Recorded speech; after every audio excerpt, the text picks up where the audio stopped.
Hey, welcome to session number 1 of the Think and Grow Rich Mastermind program. It's great to have you listening today. It's great to have you with us. Hey, this is the audiobook right here. And I know sometimes you're extremely busy and you don't have time to, get in there and dig the book up and read through the book every day. So, hey, I'm going to do this as a special favor to help you master the content of Think and Grow Rich. Now, we're reading in this program, we're going to read from the Powerhouse Mastermind text, Think and Grow Rich by Napoleon Hill. This is based on the original 1936-1937 edition of Think and Grow Rich. It's an awesome book.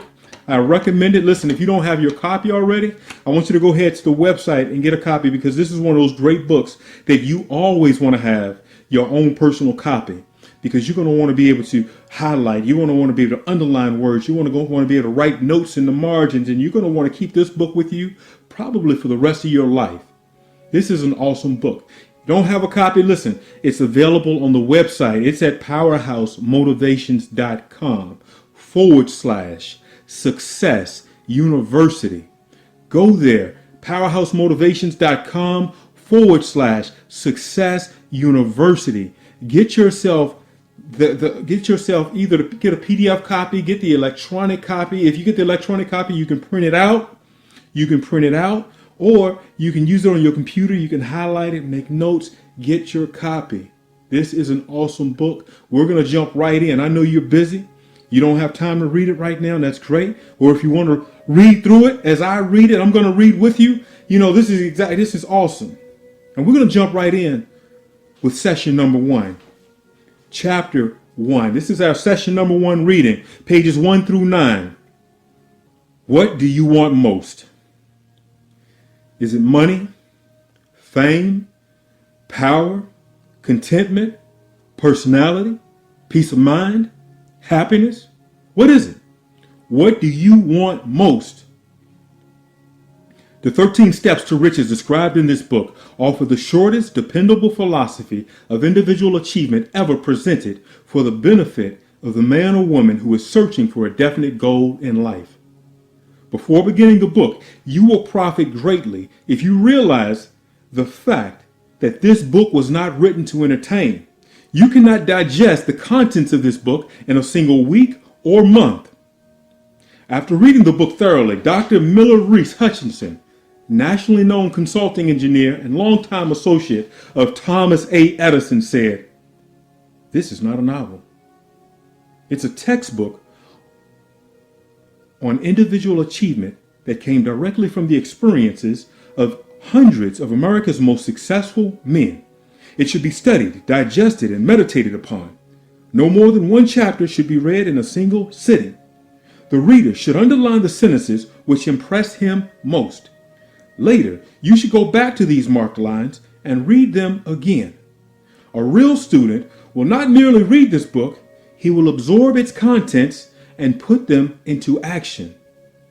This book should be adopted by all institutes of higher learning, and no man or woman should be permitted to graduate without having satisfactorily passed an examination on it. This philosophy will not take the place of the subjects taught in school, but it will enable one to organize and apply the knowledge acquired and convert it into useful service for adequate compensation without wasting valuable time." Dr. John R. Turner, Dean of College of the City of New York, after having read this book, he said, "The very best example of the soundness of this philosophy is in your own son, Blair, whose dramatic story you have outlined in the chapter on desire." Dr. Turner had reference to the author's son, who, born without normal hearing capacity, not only avoided becoming a deaf mute, but actually converted his handicap into a priceless asset by applying the philosophy here described. After reading the chapter on desire, you will realize that you are about to come into possession of a philosophy which can be transmuted into material wealth, or serve as readily to bring you peace of mind, understanding, spiritual harmony, and in some instances, as in the case of the author's son, it can help you master physical affliction. The author discovered through personally analyzing hundreds of successful men that all of them followed the habit of exchanging ideas through what is commonly called the mastermind group. When they had problems to be solved, they brought them to the group and sat down together and talked freely until they discovered from their joint contribution of ideas a plan that would serve their purpose. You who read this book will get the most out of it by putting it into practice and practicing the mastermind principle described in the book. This you can do, as others are doing very successfully, by joining or forming a mastermind group or coaching program consisting of any desired number of people who are friendly and harmonious. The group should meet regularly, as often as once each week. The meeting should consist of a complete reading or summary of one chapter of the book at each meeting, after which the content of the chapter should be freely discussed by all members. Each member should make notes, putting down all ideas of his own, inspired by the discussion. Each member should carefully read and analyze each chapter several days prior to its reading and joint discussion in the group. The reading at the mastermind group should be done by someone who reads well and understands how to put color and feeling into the lines.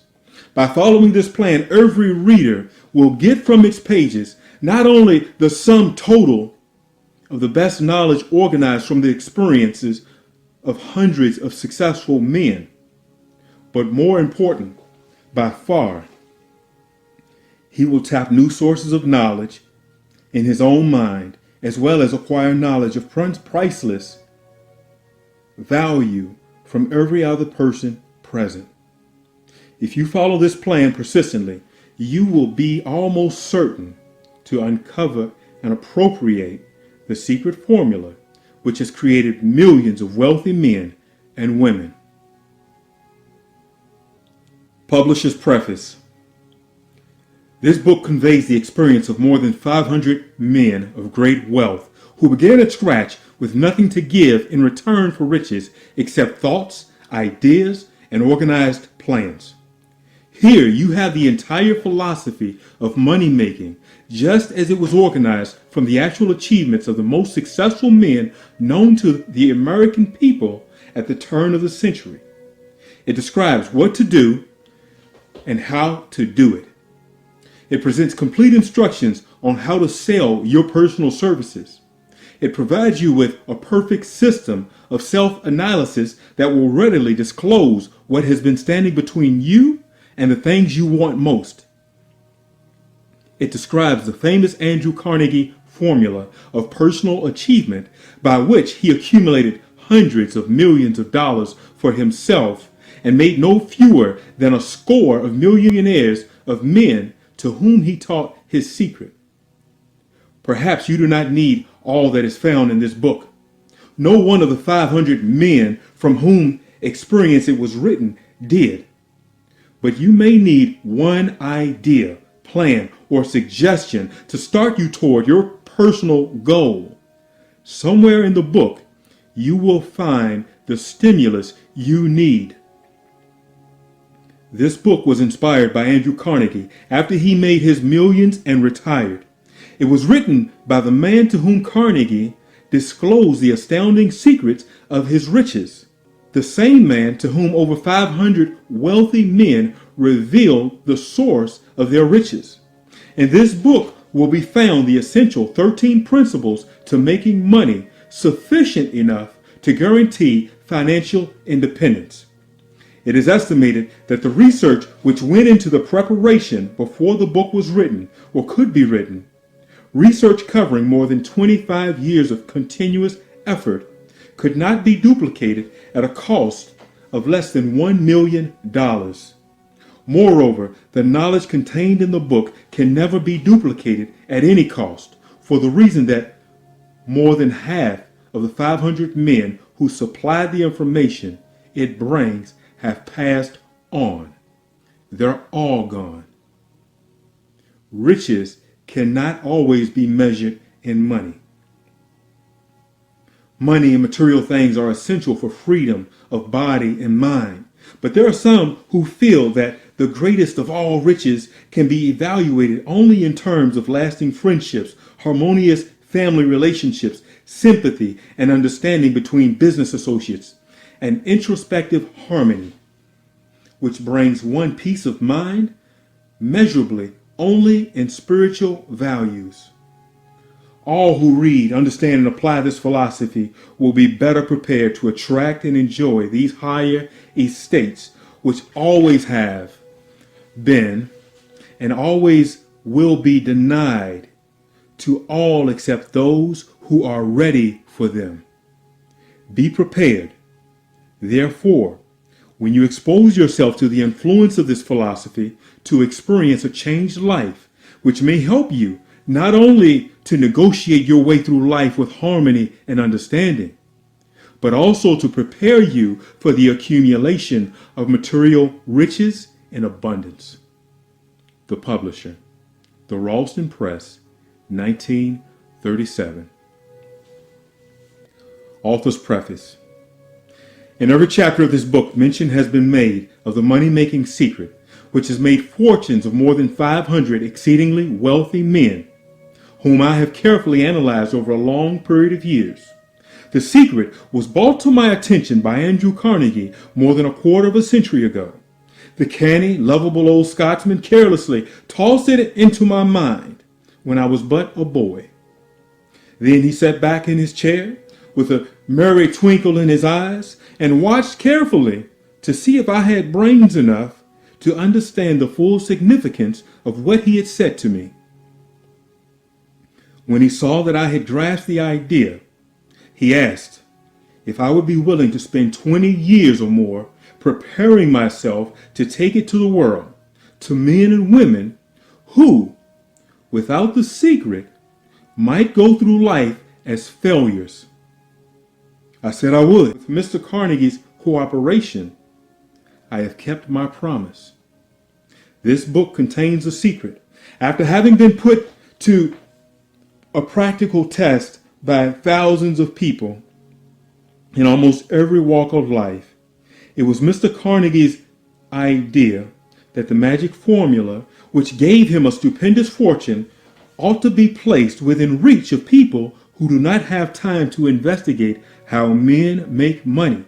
And it was his hope that I might test and demonstrate the soundness of the formula through the experience of men and women in every calling.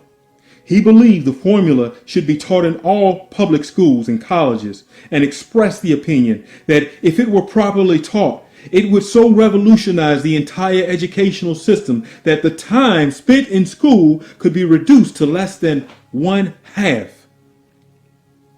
His experience with Charles M. Schwab and other young men of Mr. Schwab's type convinced Mr. Carnegie that much of that which is taught in the schools is of no value whatsoever in connection with the business of earning a living or accumulating riches.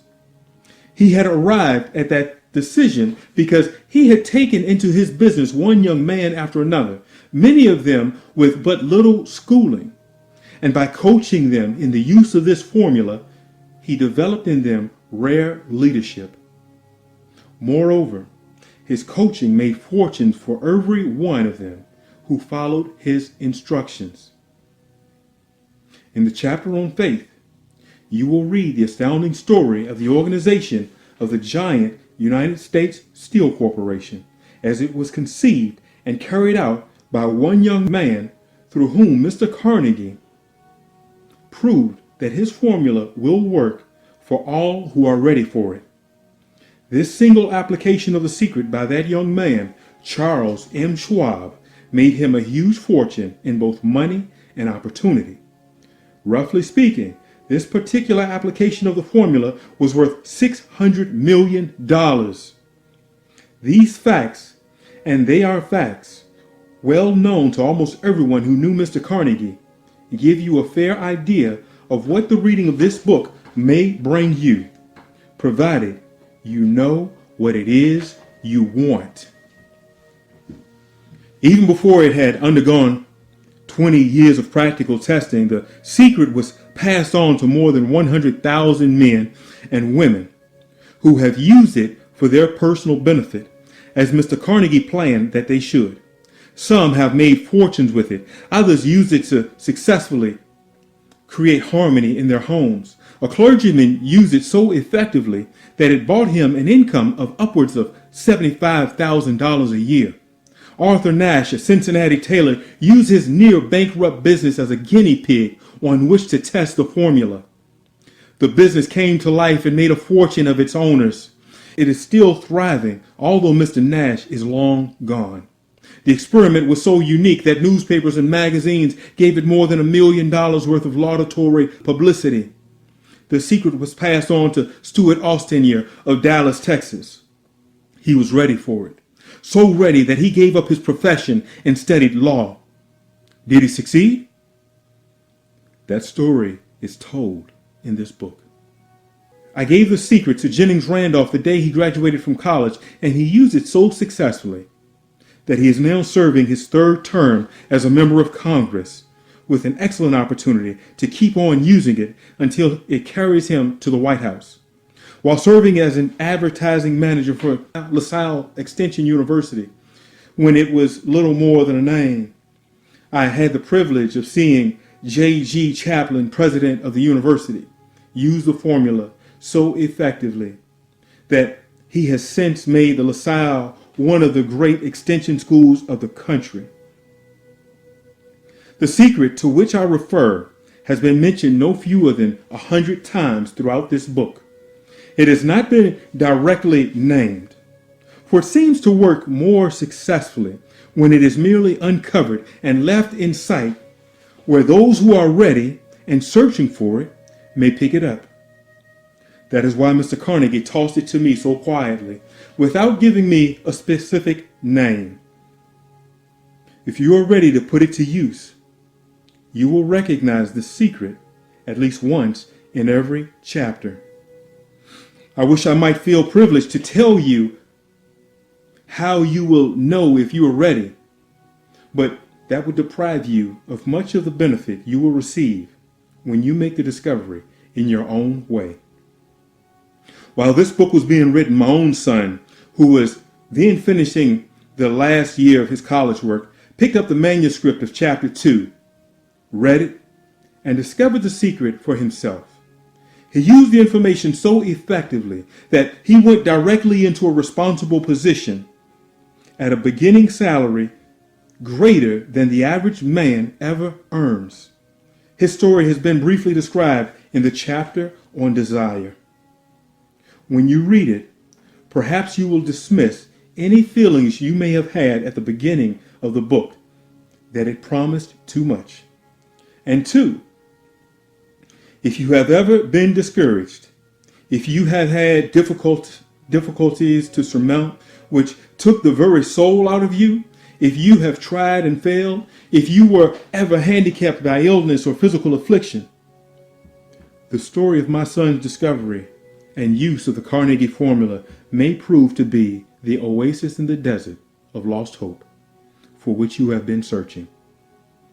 This secret was extensively used by President Woodrow Wilson during the World War. It was passed on to every soldier who fought in the war, carefully wrapped in the training received before going to the front. President Wilson told me it was a strong factor in raising the funds needed for the war. More than 20 years ago, Honorable Manuel L. Quezon, then resident commissioner of the Philippine Islands, was inspired by the secret to gain freedom for his people. He has gained freedom for the Philippines and is the first president of the Free State. A peculiar thing about this secret is that those who once acquire it and use it find themselves literally swept on to success with but little effort, and they never again submit to failure. If you doubt this, study the names of those who have used it wherever they have been mentioned. Check their records for yourself and be convinced. There is no such thing as something for nothing. The secret to which I refer cannot be had without a price. Although the price is far less than its value, it cannot be had at any price by those who are not intentionally searching for it. It cannot be given away. It cannot be purchased for money, for the reason that it comes in 2 parts. One part is already in possession of those who are ready for it.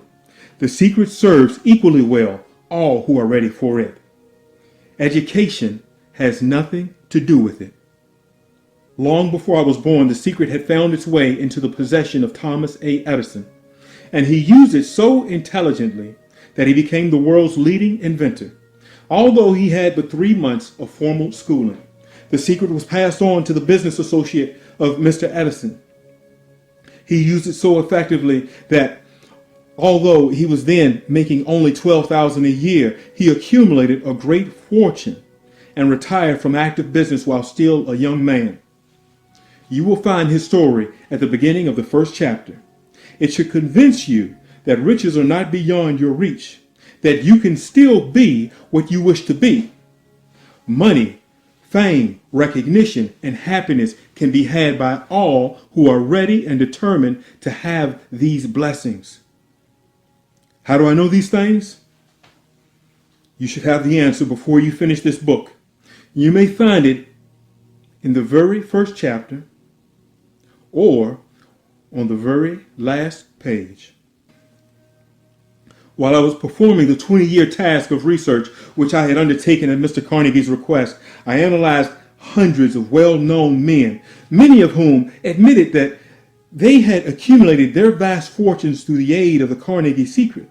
Among these men were Henry Ford, John Wanamaker, George S. Parker, Henry L. Daugherty, George Eastman, John Davis, Wilbur Wright, Dr. David Starr Jordan, Charles M. Schwab, Dr. Frank Gonzalez, King Gillette, Judge Daniel T. Wright, Thomas A. Edison, F. W. Woolworth, Edward A. Thielen, Arthur Brisbane, W. M. Howard Taft, Edward W. Bach, Albert H. Gary, John H. Patterson, Stuart Austin Wire, George M. Alexander, the Honorable John Randolph, Jennings Randolph, Clarence Darrow, William Wrigley Jr., James J. Hill, E. M. Stetler, Sirius H. K. Curtis, Theodore Roosevelt, Elbert Hubbard, William Jennings Bryan, J. Ogden R. Moore, Harris F. Williams, Daniel Willards, Ralph A. Weeks, John D. Rockefeller, Frank A. Vanderlip, Colonel Robert A. Dollar, Edwin C. Barnes, Woodrow Wilson, Luther Burbank, Frank A. Muncie, Dr. Alexander Graham Bell, Julius Rosenwald, Dr. Frank Kane, J.G. Chaplin, Arthur Nash, and many more. These names represent but a small fraction of the hundreds of well-known Americans whose achievements, financially and otherwise, prove that those who understand and apply the Carnegie secret reach high stations in life. I have never known anyone who was inspired to use the secret who did not achieve noteworthy success in his chosen calling. I have never known any person to distinguish himself or to accumulate riches of any consequence without possession of the secret. From these two facts, I draw the conclusion that the secret is more important as a part of the knowledge essential for self-determination than anything one receives through what is popularly known as education. What is education anyway? This has been answered in full detail. As far as schooling is concerned, many of these men had very little schooling. John Wanamaker once told me that what little schooling he had, he acquired in very much the same manner as a modern locomotive takes on water, by scooping it up as it runs. Henry Ford never reached high school or even college. I'm not attempting to minimize the value of schooling, but I am trying to express my earnest belief that those who master and apply the secret will reach high stations, accumulate riches, and bargain with life on their own terms, even if their formal schooling is meager to non-existent. Somewhere as you read, the secret to which I refer will jump from the page and stand boldly before you, if you are ready for it. When it appears, you will recognize it. Whether you receive the sign in the first or the last chapter, stop for a moment when it presents itself and turn down a glass, for that occasion will mark the most important turning point of your life. We pass now to chapter 1. and to the story of my very dear friend, who has generously acknowledged having seen the mystic sign, and whose business achievements are evidence enough that he turned down a glass. As you read his story and the others' stories, remember that they deal with the important problems of life, such as all men do experience. Problems arising from one's endeavor to earn a living, to find hope, courage, contentment, and a peace of mind, to accumulate riches and to enjoy freedom of body and spirit. Remember, too, as you go through the book, that it deals with facts and not with fiction. Its purpose being to convey a great universal truth through which all who are ready may learn not only what to do, but also how to do it, and receive as well the needed stimulus to make a start.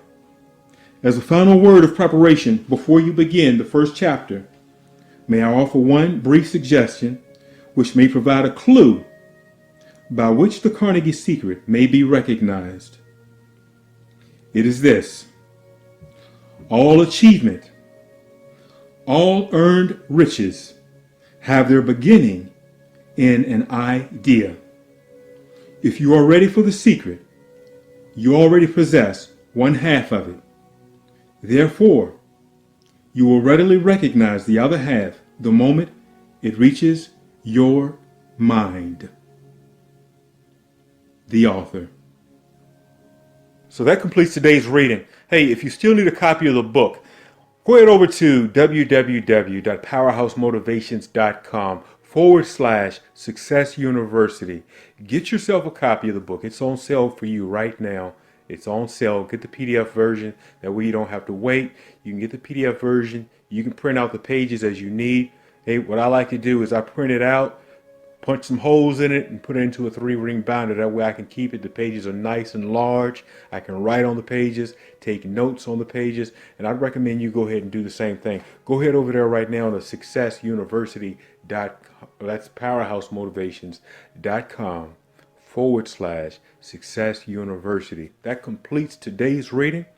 So you can go ahead and turn this one off. Go ahead to the next video. The next video is available on the website. You got the link to it. If you're still looking for a link, you should be able to get to it at powerhousemotivations.com/The People's Coach. Again, that's powerhousemotivations.com/The People's Coach. If you're in the coaching program, then we'll make sure you have a link. If not, go ahead and get that. Go over there, get the book, and I'll see you on the next video. Let's read that together. If you're busy, I'll read it for you. Don't worry, you can listen to it as you go. I've got you covered. Talk to you later.